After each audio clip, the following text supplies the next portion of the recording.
I was born in Romania, orphan. Mother left me when I was born and no sign of father, so I never had a family.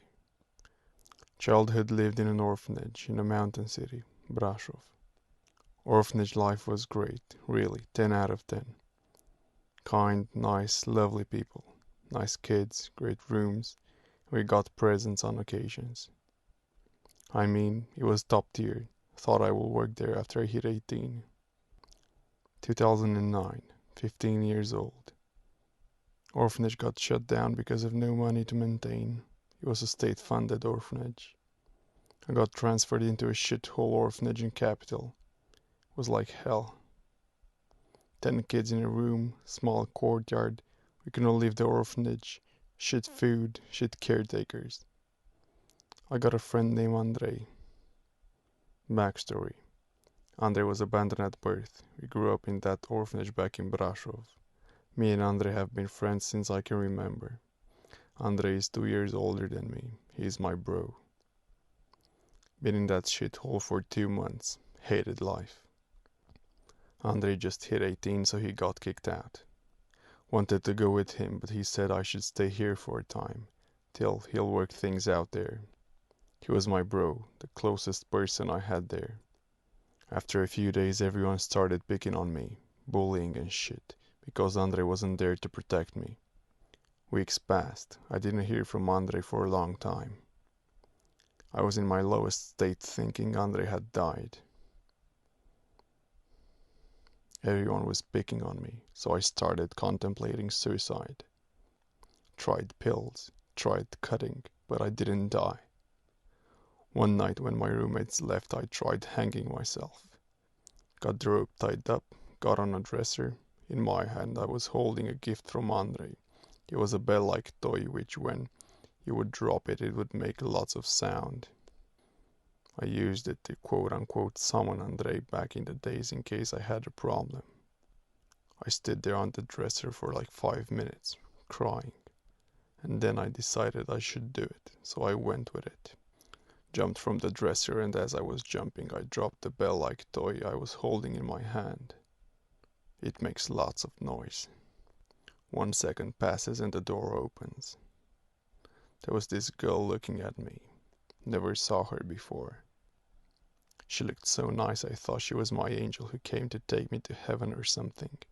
Thinking, holy shit, I'm dead, and this didn't hurt that bad. After 1 millisecond she runs over to me and starts pulling me down.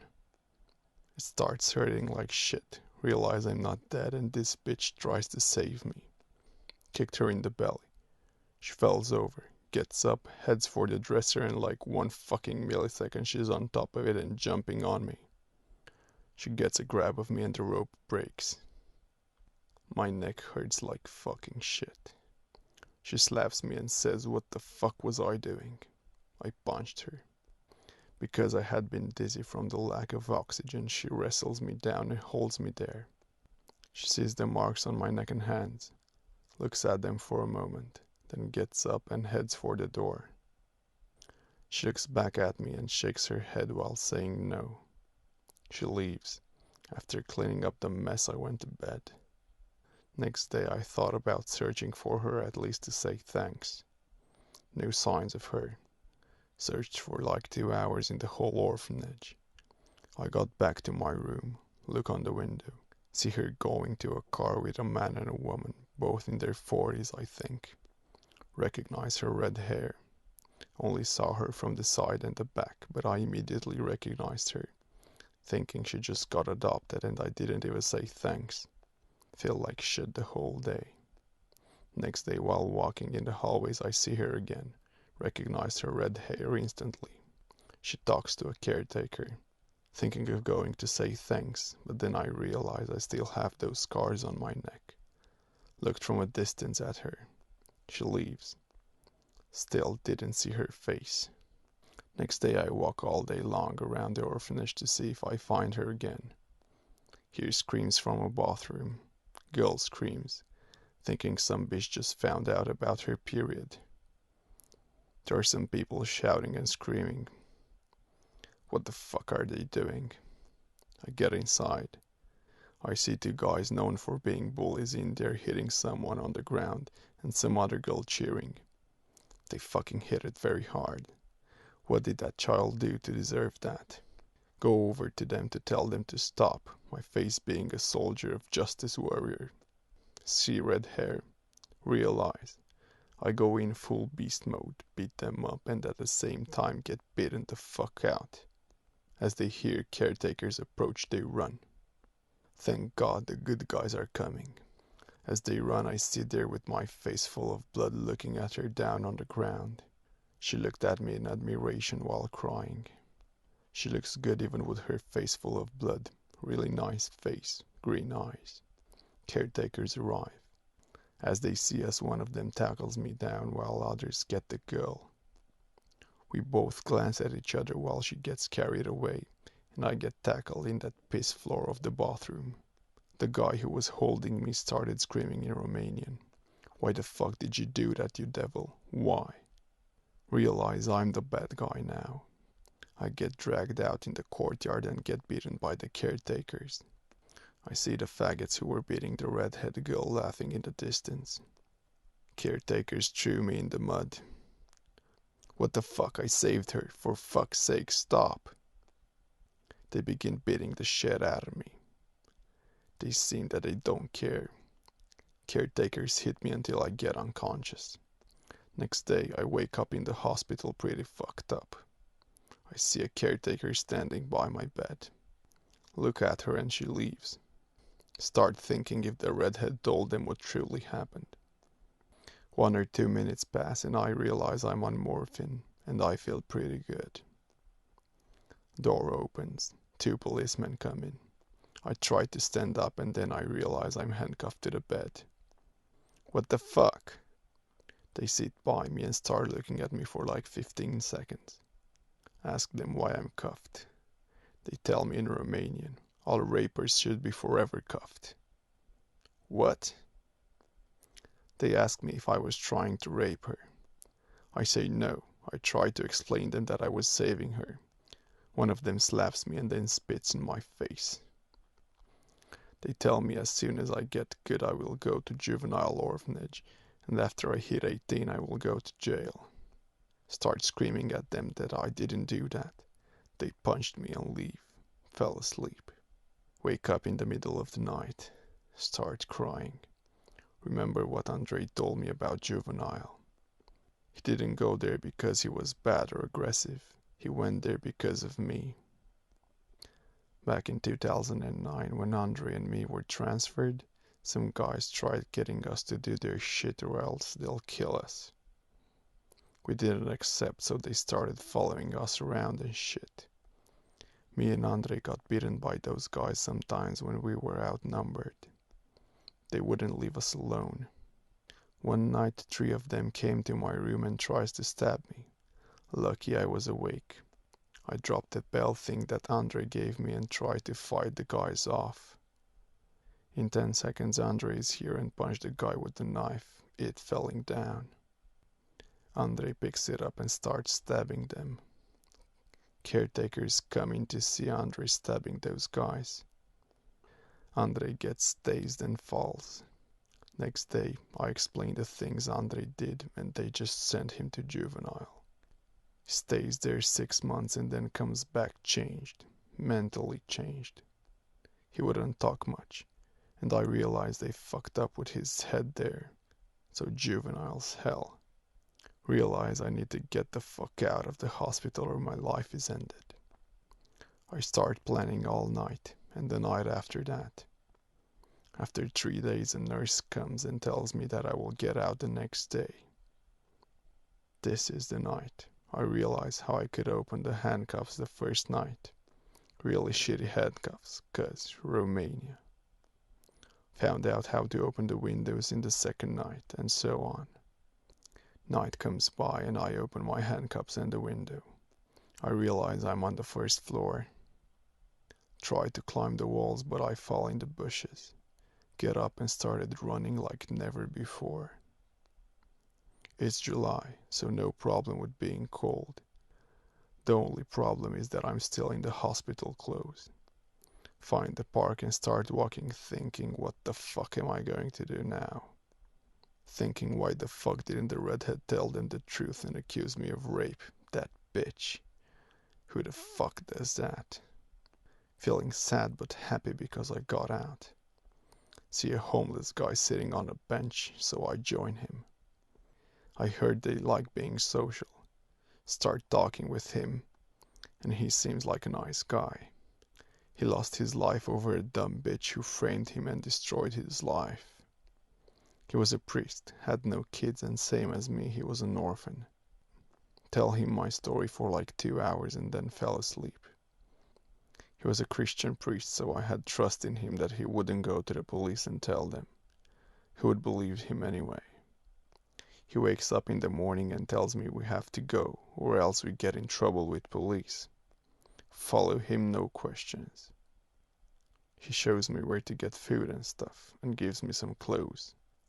Clothes are my size, no problem. End up rolling with him. We got food from the poorest people canteen where the food was free, and when no food, we ate from the restaurant trash. Restaurants throw a lot of shit, but also good eatable food, even if it's not hygienic. We start looking for Andre, but no sign of him. At this point, I'm 100% he's dead. I can't get my head off the redhead, always thinking of her and shit. Months pass and the winter comes by. He gets cold and dies. I know I should talk more about his death, but fuck off. I don't want to remember how he died. It's too sad even to think about it. End up in depression. Started doing drugs by selling my blood for money. Buying drugs with blood. After I survived the winter alone, I started thinking about going to Brasov, where my first orphanage has been. Decided I should go because I could find a place to work in the mountains, a chalet. Because people in the mountains who own quote-unquote hotels for mountain travelers are very kind and good at heart. They will understand my problem, and as long as I will do my job, I could live there. Best plan. Started being happy with this thought. After 3 months, in April, I decided I should jump on a train and go there. Me and the priest had a small outpost out of the town where we would store stuff, so I went there and packed important stuff. I remember half of the backpack was filled with books that the priest wrote. He was kind of a writer. He wrote great stuff. Religious and even sci-fi. He imagined the future of mankind as some sort of ant colony who will help each other and work together. The priest was a great guy. The other half of the backpack was a blanket. I think on the 7th of April I got up on the back of a train.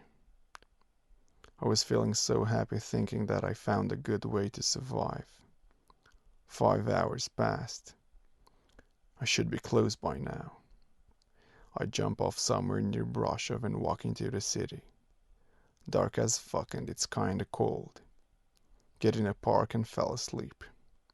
Wake up in the morning by a police officer. Oh fuck. He tells me that I should fuck off or he will beat the shit out of me. I walk off and wander around. It started raining, pouring down like God tried to flood the earth. Find a shelter under a bus stop. Some chick in shitty clothes runs over and sits by me. Hood on head so I can't see her face, but she's clearly homeless. She gets in the corner and sits there curled up.